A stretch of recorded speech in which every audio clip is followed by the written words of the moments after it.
Franck Ferrand sur Europe 1, au cœur de l'histoire.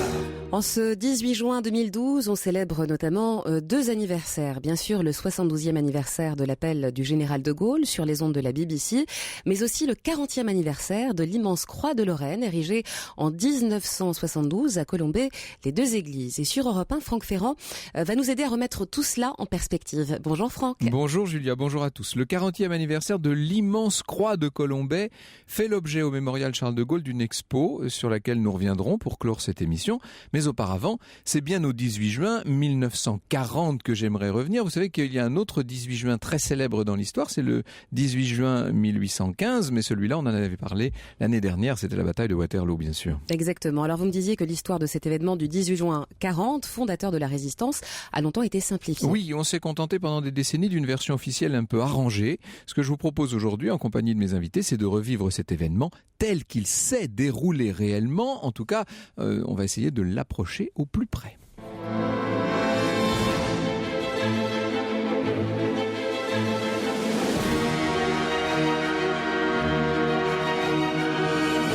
De 13h à 14h sur Europe 1, au cœur de l'histoire. Franck Ferrand.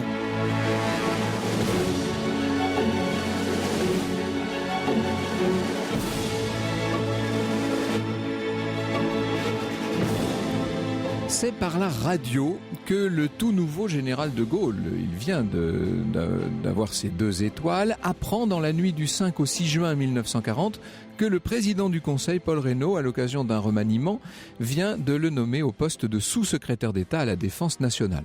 Sous-secrétaire d'État, le titre est relativement modeste, mais attention, à la Défense nationale, on est en temps de guerre. C'est donc, vous l'avez bien compris, un poste extrêmement important et qui fait d'un seul coup passer de Gaulle devant de nombreux officiers généraux beaucoup plus gradés que lui sur le papier. Important parce que ça le place également au cœur de l'événement. Sans cette nomination, de Gaulle n'aurait probablement pas pu devenir l'homme du 18 juin. Ça va lui permettre, ce poste ministériel, ça va lui permettre d'une part d'être au cœur de l'information, d'avoir toutes les nouvelles à mesure qu'elles arrivent. Ça va lui donner des contacts au plus haut niveau, et notamment avec Churchill, pour lequel il ne sera plus un inconnu, et puis ça lui donnera tout simplement des moyens logistiques, et dans les jours qu'il va vivre, vous allez voir à quel point ça peut être essentiel. Le général est donc sous-secrétaire d'État. Il a une idée fixe, déjà poursuivre la guerre ailleurs et avec d'autres moyens, alors que tout l'état-major français ne pense plus qu'à hâter l'armistice, et alors que le gouvernement se replie. Le général de Gaulle suggère qu'on se replie en Bretagne. Pourquoi pas la Bretagne, dit-il, elle est encore intouchée. On parle d'un réduit breton. Il va trouver contre lui, sur cette idée-là, un adversaire inattendu en la personne de l'égérie de Paul Reynaud, la comtesse de Portes. « Je n'ai jamais pu dormir dans un lit breton, dit-elle en pleine séance de conseil restreint. Je refuse de discuter des intérêts supérieurs de la patrie dans une atmosphère de volière », conclut le nouveau sous-secrétaire d'État à la Défense. Surtout, plus que la Bretagne, c'est la Grande-Bretagne que vise de Gaulle. Son idée est de s'y replier pour reprendre en main l'Empire. Il ne faut pas oublier qu'on a à l'époque un grand nombre de colonies qui peuvent constituer une base arrière en vue de la reconquête du pays. Et évidemment, tout cela n'est pas du tout l'opinion dominante, opinion défaitiste à la suite de l'effondrement militaire français, et que symbolise le généralissime Weygand. De Gaulle rencontre Weygand dans l'Essonne le 8 juin. Le 9, il est envoyé par Paul Reynaud à Londres. Ça, c'est une étape essentielle. Ce 9 juin est un dimanche. Et imaginez une belle matinée ensoleillée, ce qui n'est pas si fréquent à Londres. De Gaulle est introduit chez le Premier ministre Winston Churchill et tout de suite, on peut dire qu'il est conquis. Il se trouve enfin en présence d'un homme dont la trempe lui paraît à la mesure des événements terribles du moment. Mon impression m'a fermi dans la conviction que la Grande-Bretagne, conduite par un pareil lutteur, ne flancherait certainement pas, écrira le général de Gaulle. Monsieur Churchill me parut être de plein pied avec la tâche la plus rude, pourvu qu'elle fût aussi grandiose. L'assurance de son jugement, sa grande culture, la connaissance qu'il avait de la plupart des sujets, des pays, des hommes qui se trouvaient en cause, enfin, sa passion pour les problèmes propres à la guerre s'y déployait à leur aise. Par-dessus tout, il était, de par son caractère, fait pour agir, risquer, jouer le rôle, très carrément et sans scrupule. Bref, je le trouvais bien assis à sa place de guide et de chef. Telles furent mes premières impressions. Et on se rappelle le jugement du général de Gaulle sur Churchill, le grand champion d'une grande entreprise, le grand artiste d'une grande histoire. Nul doute que de son côté, Churchill a pu jauger de Gaulle et apprécier en lui un homme de caractère. Ça va jouer, ça aussi, cette impression-là va jouer un rôle décisif pour la suite. Bref, les deux hommes se reverront en présence du président Reynaud à Briare le 11 juin, puis à Tours le 13, mais c'est le 16 juin à Londres, au 10 Downing Street, qu'ils sont de nouveau en présence et qu'ils ont cette entrevue capitale. Ce jour-là, à 16h30, le général de Gaulle parvient à joindre au téléphone depuis Londres le président du Conseil. Le Conseil des ministres s'est replié à Bordeaux, tout le gouvernement. En France, l'invasion éclair des Allemands a semé une pagaille intégrale. Il faut imaginer, bien entendu, cet état d'urgence extrême. Le bruit court que le gouvernement va démissionner et de Gaulle supplie Paul Reynaud de tenir bon. Tenez encore quelques heures, monsieur le président, j'ai une grande nouvelle à vous annoncer. Et finalement, la nouvelle, elle arrive. C'est Churchill qui surgit de la salle du Conseil, qui a arraché à son propre gouvernement cette déclaration qui proposait que la France et la Grande-Bretagne ne soient plus deux nations, mais une seule nation franco-britannique indissoluble. Ça, c'est évidemment une très grande proposition et ça peut tout changer. Le soir même de cet historique 16 juin 1940, dans l'avion qu'il ramène de Londres à Bordeaux, le général de Gaulle est au comble de l'excitation. Ce projet d'union franco-britannique, disons-le, a outrepassé ses plus folles espérances. Il est 21h30 quand son avion se pose sur l'aérodrome de Mérignac. 2 collaborateurs se précipitent. Ils sont porteurs d'une mauvaise nouvelle. Il faut savoir que 6 membres du gouvernement sur 17, 6 membres seulement ont accepté ce projet d'union. Tous les autres ne veulent plus entendre parler que d'armistice. Paul Reynaud est mis en minorité au sein de son propre cabinet. Il a été obligé de démissionner. Et le président Albert Lebrun, le chef de l'État, vous savez ce que disait le général de Gaulle, pour qu'il fût chef de l'État, il lui manquait 2 choses, qu'il fût un chef et qu'il y eût un État. Lebrun a nommé pour remplacer Reynaud le chef de file des partisans d'un armistice avec les Allemands, le héros de la Grande Guerre, l'ancien patron de Gaulle lui-même, le maréchal Pétain. De Gaulle dira « Ma décision fut prise aussitôt, je partirai dès le matin ».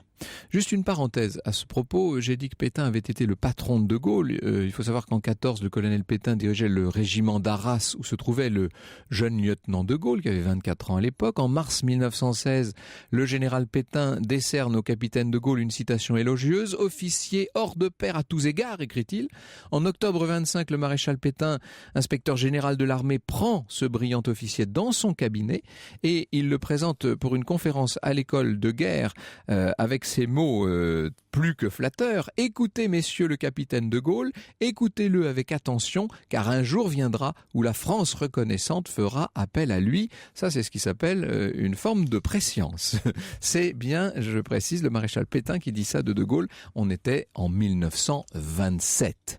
La dernière fois qu'ils se sont vus, c'était le soir du 14 juin dans la salle à manger du Splendide à Bordeaux. Une poignée de main, sans un seul mot. Et puis, ils se sont écartés. Leur chemin s'était déjà séparé, disons-le. Je ferme la parenthèse. Donc, de Gaulle a pris la décision de quitter Bordeaux au plus vite. Alors, dans ses mémoires, cette ultime nuit bordelaise est expédiée en quelques mots. Tard dans la soirée, écrira-t-il, je me rendis à l'hôtel où résidait Sir Donald Campbell, ambassadeur d'Angleterre, et lui fis part de mon intention de partir pour Londres. Le général Spears, qui vint se mêler, c'est donc l'attaché franco-britannique, enfin britannique auprès du gouvernement français, le général Spears, qui vint se mêler à la conversation, déclara qu'il m'accompagnerait. Et puis, dira le général de Gaulle, le départ eut lieu sans romantisme et sans difficulté. Ça, c'est quand même ce qui s'appelle manier l'ellipse. Le général a compris que les mythes, les légendes se construisent sur le mystère et à partir de peu de mots. Il a lui-même contribué à accréditer l'image d'un homme étranger au doute, comme miraculeusement appelé par le destin et qui, sans une once d'hésitation, aurait décidé dans l'instant d'assumer seul l'honneur de la France et la légitimité de ses institutions. La réalité, vous pouvez vous en douter, est un peu différente. Pour tenter de la cerner, il faut recourir à d'autres témoignages. On nous dit que vers minuit, le général a réuni quelques-uns de ses collaborateurs et leur a déclaré « Voilà, je vais partir pour Londres ». Et son chef de cabinet, Jean Laurent, lui remet 100 000 francs que Paul Reynaud a prélevés sur les fonds secrets. « J'irai vous rejoindre, voilà la clé de mon appartement à Seymour Place », lui dit-il. Le grand témoignage, même s'il faut le prendre avec beaucoup de pincettes, c'est celui du major général Spears, justement, cet agent de liaison entre les deux gouvernements, qui lui, au contraire du général de Gaulle, s'est longuement et, disons-le, complaisamment étendu sur les circonstances qui devaient préluder à ce départ du général pour Londres et à ce mythique appel du 18 juin. Il nous raconte, il nous montre un de Gaulle angoissé, pâle, dans le hall de l'hôtel où se négocie toute cette situation très précipitée. Il faut imaginer que tout le monde, bien sûr, est un peu aux abois. Il se donne, Spears, le beau rôle. À l'entendre, c'est quasiment lui qui aurait jeté le général dans l'avion. Nous allons voir tout à l'heure en compagnie de nos invités ce qu'il faut penser de la réalité. En tout cas, le général de Gaulle décolle de Bordeaux. Il va passer au-dessus d'une France qui est en partie en flammes. Il passe au-dessus de la Palisse, vous savez, le port militaire de La Rochelle, où le Champlain est couché sur le flanc avec 2000 hommes de troupes britanniques à bord. Partout des fumées, des incendies. Les Allemands ont mis le feu au dépôt de carburant. Enfin, pas les Allemands, les armées ont mis le feu au dépôt de carburant devant l'arrivée des Allemands. Il fait une escale à Jersey où on lui sert un café qu'il prend pour du thé. Il faisait connaissance avec ce liquide pâle et tiède qui en Angleterre tient lieu tantôt de thé, tantôt de café, écrit Spears. Son martyre commençait. Et puis, dans le petit avion où, selon le mot de Churchill, il emportait avec lui l'honneur de la France, tandis que Spears s'active à rédiger une note pour le Premier ministre, eh bien de Gaulle est droit. Il est silencieux, le regard dans le vide. « Je m'apparaissais à moi-même », écrira-t-il, « seul et démuni de tout, comme un homme au bord d'un océan qu'il prétendait franchir à la nage. » L'histoire sur Europe 1, c'est avec Franck Ferrand. Nous vous retrouvons, Franck, sur Europe 1 avec votre premier invité, Éric Roussel, qui est historien, journaliste, président de l'Institut Pierre Mendès France. Il a notamment publié les biographies de Jean Monnet, Pierre Mendès France, Charles de Gaulle, Georges Pompidou et Pierre Brossolette. Et oui, Éric Roussel que connaissent bien nos auditeurs. Bonjour, cher Éric, merci d'être avec nous. Alors, nous avons quitté le général de Gaulle à la veille du 18 juin. Que s'est-il réellement passé? Pendant très longtemps, on a bien entendu diffusé, moi-même, j'ai appris, enfin tout le monde a appris à l'école, les grandes phrases tellement magnifiques de ce discours du 18 juin. Les chefs qui, depuis de nombreuses années, sont à la tête des armées françaises, ont formé un gouvernement. Ce gouvernement, alléguant la défaite de nos armées, s'est mis en rapport avec l'ennemi pour cesser le combat. Et alors là, le général qui dit finalement, la France en gros a perdu une bataille, mais elle n'a pas perdu la guerre, et qui conclut: moi, général de Gaulle, actuellement à Londres, j'invite les officiers et les soldats français qui se trouvent en territoire britannique ou qui viendraient à s'y trouver, avec leurs armes ou sans leurs armes. J'invite les ingénieurs et les ouvriers spécialistes des industries d'armement qui se trouvent en territoire britannique ou qui viendraient à s'y trouver, à se mettre en rapport avec moi. Quoi qu'il arrive, la flamme de la résistance française ne doit pas s'éteindre et ne s'éteindra pas. Alors, ça, c'est le texte officiel tel qu'il a été définitivement formalisé seulement le 15 août 1940, c'est ce qu'il faut dire. Et en fait, d'année en année, depuis la fin des années 60, on s'est mis à découvrir d'autres versions. Alors, il y en a tout un tas, et pour cause, on est actuellement à 7 versions de ce texte. Il y en a au moins 4 qui ont été écrites avant et qui, semble-t-il, étaient très proches de cette version officielle que le général de Gaulle a finalement fixée pour l'histoire et qui aura été plus tard enregistrée par Pierre Dux. On entendra tout à l'heure un extrait évidemment de ce célèbre appel du 18 juin, réenregistré puisque la BBC ne l'a pas enregistré le jour même. Donc des textes qui ont été, semble-t-il, barrés par le Foreign Office. Les Britanniques ne voulaient pas aussitôt se mettre trop mal avec le gouvernement français, le nouveau gouvernement du maréchal Pétain. Il y a ensuite le texte réel qui a été lu et qu'on a grâce à 2 transcriptions qui sont parues dans la presse, et puis le texte donc officiel qui paraîtra, lui, beaucoup plus tard. C'est François Delplat qui a analysé ça extrêmement en détail dans un ouvrage qui s'appelle « La face cachée » de 1940, comment Churchill réussit à prolonger la partie. Il est allé fouiller dans toutes sortes de fonds d'archives, dans un certain nombre de fonds privés, et il nous dit que finalement l'image que l'on a du départ du général de Gaulle de Bordeaux, du rôle de Georges Mandel, du rôle de Jean Monnet, que vous connaissez mieux que quiconque, Éric Roussel, et puis bien sûr des relations initiales entre Churchill et de Gaulle, tout ça a longtemps fait plus partie de la légende que de la réalité. Oui, c'est tout à fait exact. Et cela dit, ce qu'il faut dire tout de suite, c'est que les découvertes qui ont été faites récemment, au fond, dans les 15 dernières années à peu près, ne remettent pas du tout. Ça ne remet pas en cause le fond. Petite histoire. Oui, ça ne remet pas du tout en cause. Enfin, on est là pour faire de la petite histoire. Voilà. Non, mais il fallait mieux le dire. Oui, bien sûr. On n'est pas non plus dans la polémique. Non, du tout. Non. En réalité, la seule chose qui me paraît vraiment importante, c'est le début, c'est l'attaque de ce discours qui est passé, comme vous l'avez dit, à la postérité. Et on sait maintenant qu'au lieu de cette attaque flamboyante sur attaquant les chefs militaires et le gouvernement qui avait été formé par eux, donc selon le général à Bordeaux, en réalité, la version diffusée par la BBC est différente. Et cette attaque a été remplacée par la formule suivante. Un gouvernement a été formé, l'armistice a été demandé, il faut attendre en quelque sorte que l'ennemi donne sa réponse. Enfin, c'est une formule qui est beaucoup plus plate, si vous voulez. Bien sûr. Oui. Et pourquoi ?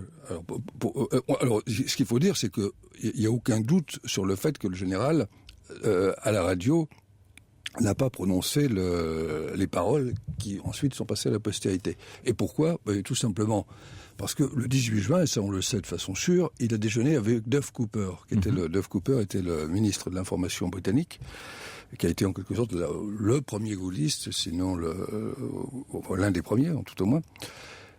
Et est-ce que le général a donné à Duff Cooper un texte écrit ? Alors, quand Henri Amouroux a écrit son livre sur le 18 juin, il a eu le privilège d'être reçu par le général de Gaulle. Il lui a posé la question, il a dit, mon général, avez-vous donné le texte aux Anglais ? Il dit, moi, de ma vie, je n'ai jamais donné un texte à lire à qui que ce soit avant. Bon. Ce qui est possible, et là on a un témoignage, j'ai utilisé un témoignage de Geoffroy de Courcelles, qui figure dans ses archives. Geoffroy de Courcelles dit, malgré qu'il assistait à ce déjeuner, qui est chef du cabinet, qui était le premier collaborateur, oui. Même s'il n'avait pas de rôle officiel, était l'aide de camp, disons, du général. L'aide de camp, voilà. Et il l'avait suivi, il était le seul à le suivre à Londres. Geoffroy de Courcelles admet que le général a tout de même donné des détails sur ce discours. Et que les Anglais ont cherché à temporiser. Ils ont eu peur de ce qui allait se passer. Pas tellement Duff Cooper. Duff Cooper était quelqu'un, il avait été très anti-munichois, c'était quelqu'un qui était plutôt combatif. Mais Duff Cooper, malheureusement, n'était pas seul. Et il y avait le cabinet britannique. Et le cabinet britannique, quand il a eu ce qui tend à prouver quand même qu'ils ont eu une version écrite. Quand le cabinet britannique a eu connaissance de ce que voulait dire le général, il a dit, bon, le texte de l'appel ne pose pas de problème, mais l'attaque nous paraît prématuré dans la mesure où il y a un gouvernement à Bordeaux. Il ne se faisait pas beaucoup d'illusions sur la possibilité de résistance à partir du moment où le maréchal Pétain avait été placé à la tête de ce gouvernement. Il savait à quoi s'en tenir. Mais il ne voulait pas quand même insulter l'avenir. Et il pensait que c'était un peu prématuré. Donc il y a eu une réunion du cabinet britannique, ça on le sait, il y a des archives. Et je crois que d'ailleurs que le premier qui a publié ces archives, c'est Maurice Schumann, dans un livre consacré au 18 juin, un livre qui est très bon d'ailleurs. Et le cabinet britannique a autorisé finalement, in extremis d'ailleurs, la diffusion de cet appel, mais à la seule condition que le général modifie l'attaque de ce... Et alors on sait vraiment que les paroles ont été changées, puisque le lendemain, plusieurs journaux paraissant en France ont diffusé cette version légèrement différente, et on a aussi un rapport des services suisses, des services d'écoute suisses, qui permet d'avoir au mot près le message. Et encore tout récemment, on m'a envoyé un journal du centre de la France qui a diffusé exactement l'appel tel qu'il a été diffusé réellement. Donc je crois qu'il n'y a plus de discussion. Alors le 17 juin, la veille, le maréchal Pétain s'adressait aux Français, parce qu'il ne faut pas oublier que cet appel du général de Gaulle le 18 juin, c'est la réponse évidemment à ce message du maréchal Pétain que nous écoutons maintenant. Français, à l'appel de Monsieur le Président de la République, j'assume à partir d'aujourd'hui la direction du gouvernement de la France. C'est le cœur serré que je vous dise aujourd'hui qu'il faut cesser le combat. Je me suis adressé cette nuit à l'adversaire pour lui demander s'il est prêt à rechercher avec moi, entre soldats, après la lutte et dans l'honneur, les moyens de mettre un terme aux hostilités. Que tous les Français se groupent autour du gouvernement que je préside pendant ces heures, pendant ces dures épreuves, et fassent taire leur angoisse pour n'obéir qu'à leur foi dans le destin de la patrie. Alors voici, ça c'était le document officiel, authentique de l'adresse aux Français du maréchal Pétain. Et voici ce que Pierre Dux donc a réenregistré sur le texte officiel du général de Gaulle, un peu plus tard dans l'année, c'était au mois d'août 1940, mais ça nous donne une idée de ce qu'a dû être l'appel du 18 juin du général de Gaulle depuis la BBC de Londres. Les chefs qui, depuis de nombreuses années, sont à la tête des armées françaises, ont formé un gouvernement. Ce gouvernement, alléguant la défaite de nos armées, s'est mis en rapport avec l'ennemi pour cesser le combat. Certes, nous sommes submergés par la force mécanique, terrestre et aérienne. On reconnaît plus la voix de Pierre Dux, disons-le, que celle du général de Gaulle, même si les deux étaient assez proches l'une de l'autre. Dans un instant, nous revenons sur tout le contexte et sur la relation très particulière entre de Gaulle et Churchill. Jusqu'à 14h sur Europe 1. Plongez au cœur de l'histoire avec Franck Ferrand. Nous sommes toujours sur Europe 1 en compagnie de l'historien Éric Roussel. Nous a rejoint Alexandre Duval-Stala. Je rappelle qu'il est avocat barreau de Paris. Il est bien connu lui aussi des auditeurs d'Europe 1 et auteur notamment d'André Malraux, Charles de Gaulle, une histoire de légende chez Gallimard. Ce sont des portraits croisés de Gaulle et Malraux, un superbe ouvrage d'Alexandre Duval-Stala qui a déjà 3-4 ans maintenant, il faut bien le dire. Bonjour Alexandre, merci de nous rejoindre. Pendant les premières semaines, on peut dire quand même qu'il y a une certaine improvisation autour du général de Gaulle qui déjà ne sait pas trop où loger, disons-le, à Londres. On est donc en juin 40. C'est vrai que c'est vraiment le dénuement, c'est-à-dire qu'il est seul finalement avec son aide de camp, Geoffroy de Courcelles. Il a rencontré Jean Monnet quelques jours avant le 17 juin où il annonce à sa femme qu'il est la France, qu'elle le prend d'ailleurs avec une certaine distance. Et la vraie question que va se poser pour le général de Gaulle, c'est effectivement d'exister aux yeux du gouvernement britannique, parce que il y a un gouvernement légal en France qui est celui du maréchal Pétain. Et puis le général de Gaulle doit effectivement, pour exister finalement, se donner tous les attraits d'un État. Et notamment une sorte d'existence juridique. Et donc ils vont négocier avec le gouvernement britannique. C'est notamment René Pleven qui va négocier ça. Et d'ailleurs, il y a une scène assez émouvante où il se retrouve dans un petit bureau avec des simples meubles en bois. Et René Pleven demande naturellement au général de Gaulle comment nous appeler, sommes-nous une légion, sommes-nous, et le général de Gaulle dit nous sommes la France. Et un peu dans le même registre, on demande à Paul Reynaud, donc on lui dit mais à qui compareriez-vous ce de Gaulle, parce que personne ne le connaît, qui c'est ce de Gaulle, à qui pourrait-on le comparer dans l'histoire, et Reynaud répond à lui-même. Quelle est l'image du général de Gaulle dans les tout premiers temps, dans cette France occupée du tout nouveau régime de Vichy? Éric Roussel. En réalité, il y a très peu de gens qui le connaissent. Il y a les gens qui l'ont lu, puis les gens aussi qui l'ont mal lu, et qui en ont tiré des conclusions qui ne lui sont pas spécialement favorables. Non, c'est quelqu'un qui en général est mal vu dans l'armée, parce que ses théories ont éveillé soit de fortes réticences, soit la jalousie, parce que il est évident qu'en présence d'un esprit supérieur, et c'était évident dès ses premiers livres, ce genre de réflexe était quasiment obligatoire. Il est donc jalousé, il est mal compris, et au fond, il y a très peu de gens qui le... Et il faut bien dire aussi qu'il n'a pas un caractère facile. C'est d'ailleurs une des clés de son... Il le prouvera d'ailleurs par la suite. S'il avait eu un caractère facile, il n'aurait pas fait ce qu'il a fait. Donc il ne cherchait pas, c'est pas quelqu'un qui cherchait à séduire. Il impressionnait. Voilà. Par son... Et la scène à laquelle vous faites allusion quand il dit... je crois que c'est René Cassin. Oui, pardon, c'est René Cassin qui était le professeur de droit, donc qui était chargé d'établir en quelque sorte les premiers statuts de la France libre.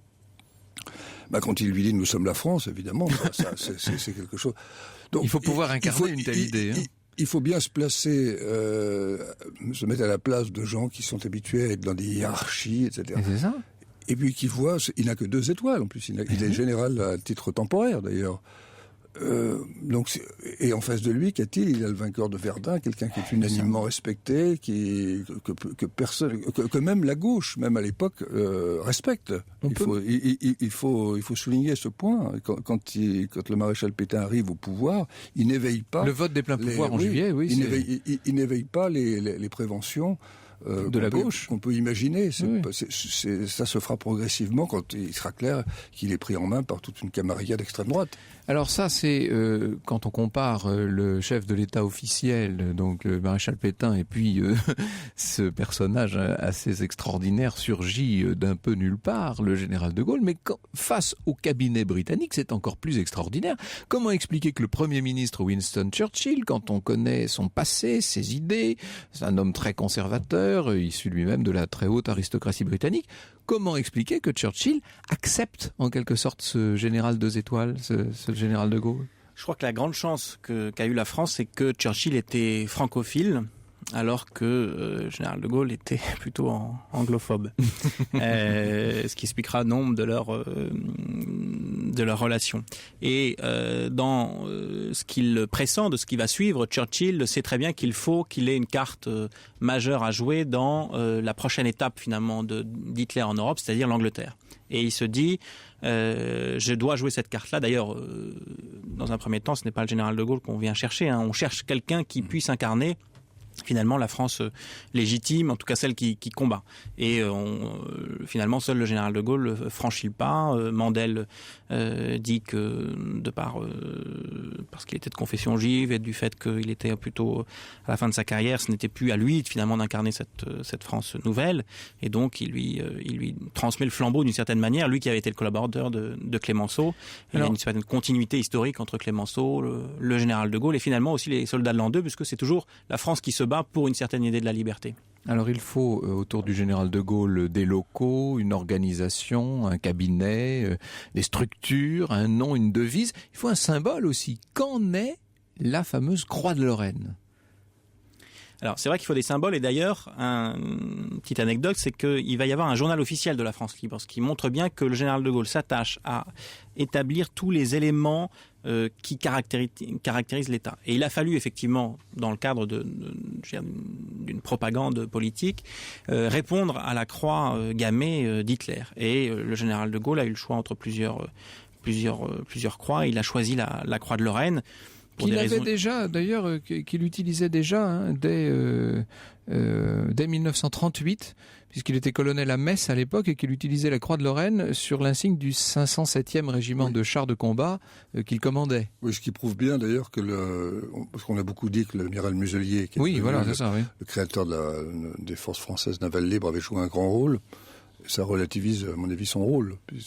Si la croix de Lorraine a été utilisée par le général antérieurement, on peut dire que le rôle de Muselier a dû être plus modeste en réalité. Alors d'ailleurs, c'est ce que disait le général à la fin de sa vie. Il est vrai qu'il s'était entre-temps complètement brouillé avec Muselier.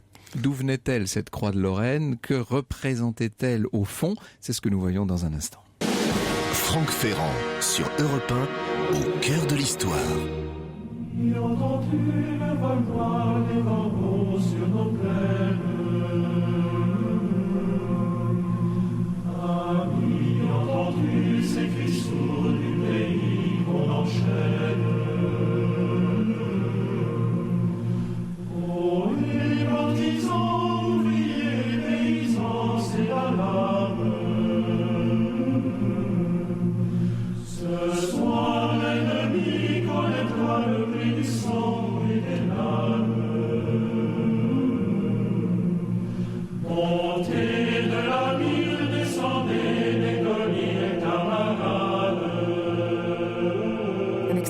excerpte du chant des partisans. C'est très émouvant, interprété par le chœur de l'armée française, Franck. Alors c'est le 1er juillet 1940 que, donc, dit-on, sur proposition du vice-amiral Muselier et en présence du capitaine de corvette d'Argentlieu, cette croix de Lorraine a été adoptée. Donc cette croix à double branche de couleur rouge. Est-ce que tout ça a une symbolique particulière? Il faut savoir que cette croix de Lorraine, elle avait évidemment, elle venait de très très loin. Hein. Au Moyen-Âge, elle avait été, enfin vers la fin du Moyen-Âge, elle avait été l'emblème de René d'Anjou, car on avait rapporté à René d'Anjou un fragment de la vraie croix qui se trouvait justement dans un reliquaire en forme de croix dite de Lorraine, parce qu'il se trouve que René d'Anjou a conquis tout simplement la Lorraine et que ses troupes peu à peu se sont assimilées aux troupes lorraines. Donc est-ce qu'il y avait une symbolique spécifique dans cette croix de Lorraine? Alexandre Duval-Stala. À l'époque, la Lorraine, comme l'Alsace, est à nouveau occupée et bien évidemment, c'est ce symbole de la liberté que représente cette croix.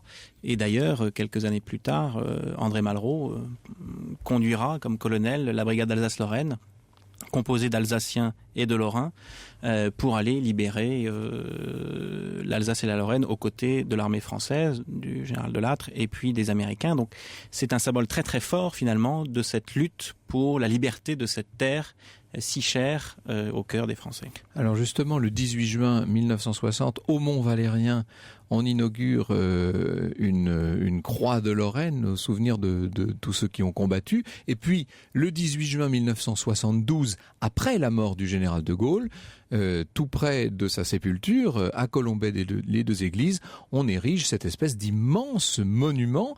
Nous avons en ligne Alexandre Morat, qui est directeur du mémorial Charles de Gaulle à Colombey-les-Deux-Églises. Bonjour Monsieur Morat. Bonjour. Merci d'être avec nous. Alors, à l'occasion du 40e anniversaire de cette gigantesque croix de Lorraine, vous organisez une exposition. Oui, nous organisons une exposition et pour faire le lien avec ce que viennent de préciser Éric Roussel et Alexandre Duval-Stala, je crois important de rappeler cette citation de Winston Churchill qui va en fait ouvrir un petit peu notre exposition et qui dit « J'ai porté beaucoup de croix depuis 1940, mais aucune plus lourde que la croix de Lorraine ». Je pense qu'elle résume. C'était sa croix à lui, oui. Voilà, elle résume un petit peu. Alors l'avantage de cette croix, vous l'avez précisé, c'est une croix à double traverse, donc elle permet facilement de se caler contre l'épaule et de la traîner. Mais je crois très honnêtement que l'exposition qu'on va présenter à Colombey, c'est une exposition inédite, puisqu'on va non seulement préciser les origines chrétiennes de cette croix à double traverse. Il faut remonter à Sainte-Hélène, les fouilles qu'elle va ordonner sur le Golgotha, la moitié de la croix qui reste en Orient, l'autre moitié... Vous parlez de Sainte-Hélène, la Sainte, rien à voir avec l'île, bien sûr. Non, bien sûr, je parle de la Sainte, de la mère de Constantin. Exactement, de l'empereur Constantin. De l'empereur Constantin, et nous allons traverser en fait tout simplement cette histoire, la croix de Lorraine à travers la France libre, la croix de Lorraine sous la présidence de la République. On présente par exemple pour la première fois des éléments des archives nationales, des textes, du papier officiel durant, si j'ose dire, la présidence et le mandat du général de Gaulle. Et on voit par exemple que le général de Gaulle se fait faire lui-même un tampon à croix de Lorraine. Et au lieu de marquer tout simplement les documents d'un simple vu ou d'une initiale, il met carrément la croix de Lorraine sur le document pour indiquer que il valide le document qui lui est présenté. C'est-à-dire que c'est un petit peu son monogramme. Quand il valide un document, il trace lui-même de sa propre main une petite croix de Lorraine, c'est ça? Alors, pour être très précis, il fait même faire un tampon. C'est un tampon, oui, d'accord. C'est un tampon pour indiquer, si j'ose dire, qu'il a vu lui-même le document, c'est dire, si j'ose dire, qu'il est en parfaite harmonie avec cette croix. Et quand elle est inaugurée le 18 juin 72, elle est souhaitée... Inaugurée par le président Pompidou, évidemment. Absolument, par le président Pompidou, et en présence de Madame de Gaulle et de l'ensemble des barons du gaullisme. Il y a un espèce de lien très particulier entre cette croix, qui est un hommage aux Français libres, et bien évidemment un lien avec la personne même du général de Gaulle. Car aujourd'hui, on identifie pleinement, si je veux dire, cette croix au général. J'en veux pour preuve d'ailleurs que la mention qui est indiquée en lettres de bronze et qui est apposée sur le granit sur l'esplanade de la Croix de Lorraine à Colombey, il peut tout simplement indiquer au général de Gaulle.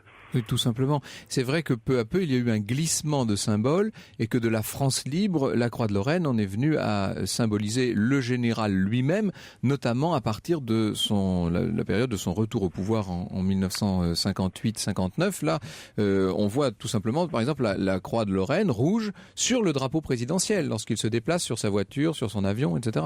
Absolument, le drapeau présidentiel, mais il y a même une anecdote qui est relatée, qui qui est posée au général de Gaulle, c'est-à-dire qu'on lui pose la question à la Libération. On lui demande, souhaitez-vous laisser la croix de Lorraine sur le drapeau tricolore? Et le général de Gaulle va répondre par la négative. Il considère que le drapeau tricolore, c'est le drapeau de la France, que cette croix de Lorraine représente, si j'ose dire, une période très précise de l'histoire, ce qui ne l'empêchera pas et qu'en quelque sorte c'est ça Croix de Lorraine. C'est ça Croix de Lorraine, ça devient son chiffre. Ouais. Et pour ceux qui connaîtraient la boisserie, que j'invite à venir découvrir à Colombey, le propre dessous, le sous-main du général de Gaulle porte une Croix de Lorraine avec ces 2 étoiles, ces fameuses 2 étoiles de général de brigade. C'est-à-dire que même dans son intimité, puisque ce bureau est un lieu très particulier où il va d'ailleurs rédiger ses mémoires, son sous-main, son tampon encreur sont à son chiffre, Croix de Lorraine et étoile. Alors, puisque vous parlez un peu de la topographie de Colombey-les-Deux-Églises, il faut préciser que la boisserie dont vous parlez, c'est l'ancienne propriété du général de Gaulle, qui est restée tout à fait intacte et qui se visite. C'est tout à fait émouvant et passionnant à visiter. Et puis, il y a à l'écart de la boisserie, donc en hauteur, cette gigantesque croix de Lorraine dont on célèbre cette année le 40e anniversaire. Et tout près de là, le mémorial. Que visite-t-on dans le mémorial Charles de Gaulle de Colombey ? Le mémorial Charles de Gaulle, c'est une structure extrêmement interactive. C'est-à-dire que pour la plupart de vos visiteurs qui sont des assidus de l'émission, qui sont intéressés par l'histoire, j'imagine qu'ils connaissent parfaitement le mémorial de Caen. Disons que le mémorial de Gaulle à Colombey aujourd'hui est un petit peu sur ce modèle, c'est-à-dire un centre d'interprétation extrêmement interactif qui va tout simplement retracer l'histoire de France à travers les nouvelles technologies et à travers, bien évidemment, la vision de Gaulle.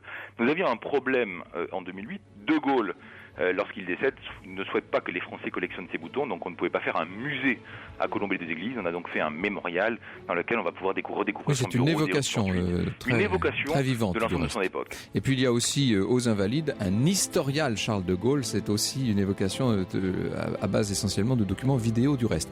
Merci beaucoup Alexandre Morat de nous avoir parlé de cet anniversaire que vous célébrez à Colombey-les-Deux-Églises. Et merci à nos 2 invités, à Éric Roussel, que nous aurons l'occasion de retrouver bientôt sur de tout autres sujets encore, et Alexandre Duval-Stala qui a eu l'idée de cette émission et donc je l'en remercie. Il faut de temps en temps comme ça me souffler de bonnes idées. Merci beaucoup.